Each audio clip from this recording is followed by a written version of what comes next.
Okay, let's talk about conditional statements. Beyond searching, Boolean logic is commonly used in spreadsheet applications like Excel to do conditional calculations. A statement is something that is either true or false. When we talk about logical statements, they're basically any statement that is either true or false but can't be both. A statement like 3 is less than 5 is true. A statement like a rat is a fish is false.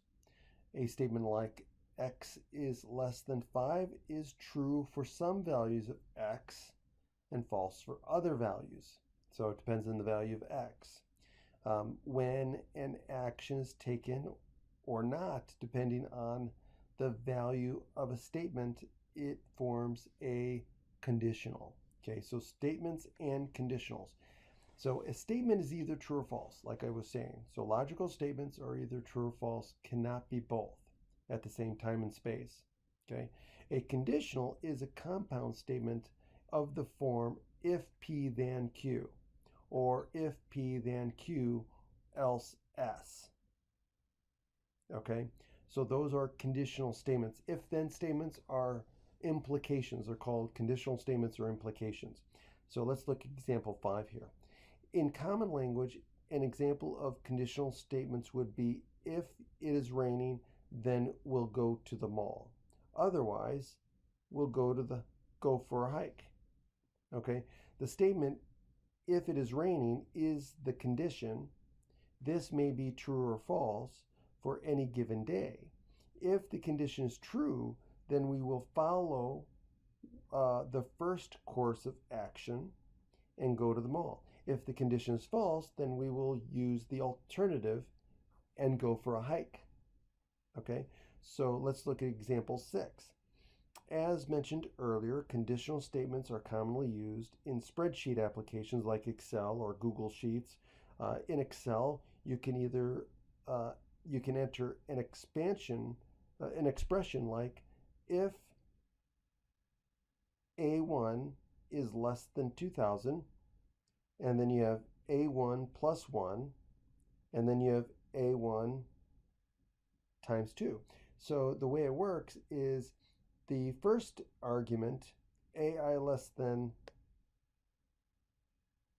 2,000. If that's true, then we'll do this option. If it's false, then we're going to take the second option. Okay, so there are 3 arguments that go into an if statement in Excel. Okay, and I think that's all I want to say.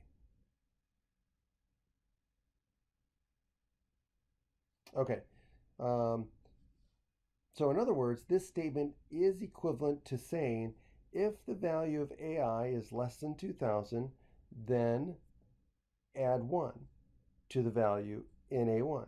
Otherwise, multiply A1 by 2. That's pretty much what it's saying. Okay, let's look at example 7. The expression if AI is greater than 5, comma, 2 times A1, or I'm sorry, that's keep saying AI. If A1, so that's in column A, row 1, in that cell. So if A1 is greater than 5, then what we're going to do is multiply A1, the value in A1 by 2. Otherwise, if it's false, we're going to multiply the value in A1 by 3. Okay? So find the result if A1 is 3. So A1 is 3, and the result if it's 8. So if A1 is 3, well, it's not greater than 5. Okay, so that would mean that we're going to multiply by 3 and we'll get 9. If A1 is 8, that means it is bigger than 5, and then that means what we're going to do is multiply that value by 2, which would give us 16. Okay, in example 8, it says an accountant needs to withhold 15% of income for taxes if the income is below $30,000 and 20% of the income if the income is $30,000 or more. Okay, so write an expression that would calculate the amount to withhold. Okay, in this case here, our conditional needs to compare the value to $30,000. So if the income is less than 30,000, we need to calculate 15% of the income. If the income is more than 30,000, then we need to calculate 20% of the income. So we'll either have to multiply the income by 0.15 or we'll need to multiply by 0.2. Okay, so what we could do is we could write an expression that says, hey, if income is less than 30,000, then multiply by 0.15, otherwise multiply by 0.2. And so in Excel, we would have our if statement would look like this. So if A1 is less than 30,000, comma, 0.15 times A1, comma, 0.2 times A1. So the first part is the condition. The second part is if the condition is true. And the second part is what we're going to do if the condition is false. So as we did earlier, we can create more complex conditions by using the operators and, or, and not to join simpler conditions together. Okay, so let's look at example 9 here. Okay, so a parent might say to their child, if you clean your room and take out the garbage, then you can have ice cream. And notice the comma here. Okay, notice the comma.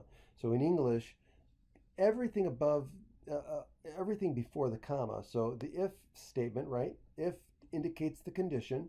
So everything after the if and before the comma is part of the condition. So there's an and in here.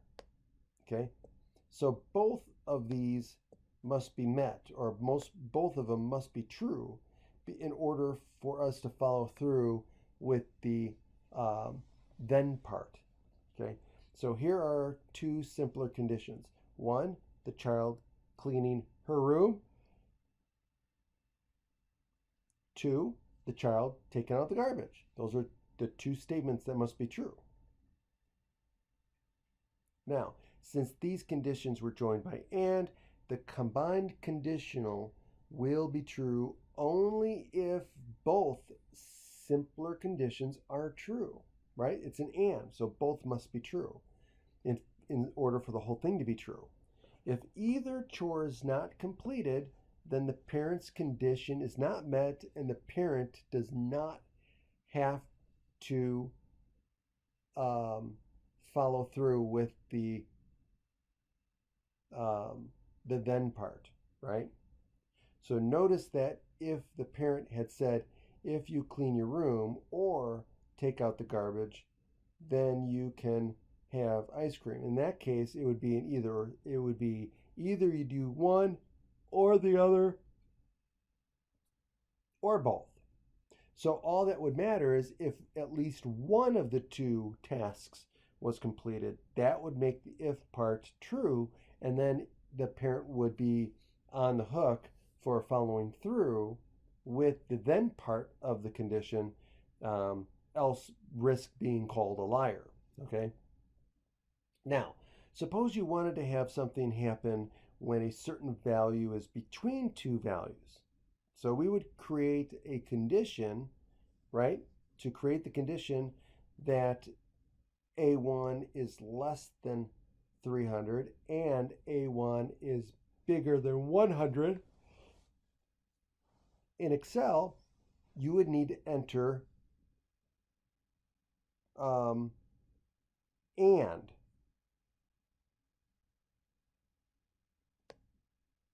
Right, so that you'd have to have the and function in there. Okay. Likewise, if the condition was or, you would have to have the or condition in there. Okay, so let's do an example. Okay, it says in a spreadsheet, cell A1 contains annual income and A2 contains the number of dependents. A certain tax credit applies if someone with no dependents earns less than $10,000 or if someone with dependents earns less than $20,000. So we were going to write a rule that describes this. There are two ways the rule is met. Income less than $10,000 and the dependents number of dependents is zero, or you can have income less than $20,000 and the number of dependents is not zero. So now informally what we need to write is that we need A1 to be less than 10,000 and A2 equal to zero, or A1 is less than 20,000 and A2 is greater than zero. Okay, so we've got ands and ors going on here. So the way we would write this is all of this would be inside an if statement. So notice that we start with or because whatever's after the or is connected with or. So notice the or is the guiding operator to start with. So that's the big one, okay? The dominant one. Okay, so that's going to go here. Now, whatever's in here is going to be the or. So the or is going to be separated by a comma, right? So inside the or function, the comma is going to separate the two conditions that are connected with or. Now, but inside the parentheses for or, we have other statements for and.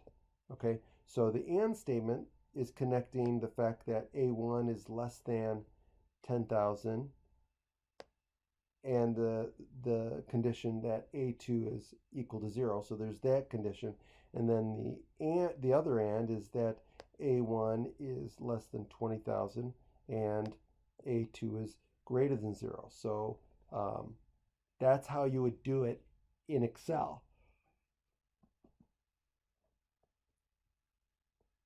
Okay, and then after the comma, now that's just the first part of the if statement, right? This is the whole condition, right? This is the whole condition. Now after that, we have the second comma, or the first comma in the if statement. So if you do qualify, if that first part is met, then it'll print out or type out you qualify. And if it's not met, then it would say you don't qualify, which you can do that in Excel. Okay, so now let's stop there, and next time we will continue with a discussion of quantified statements.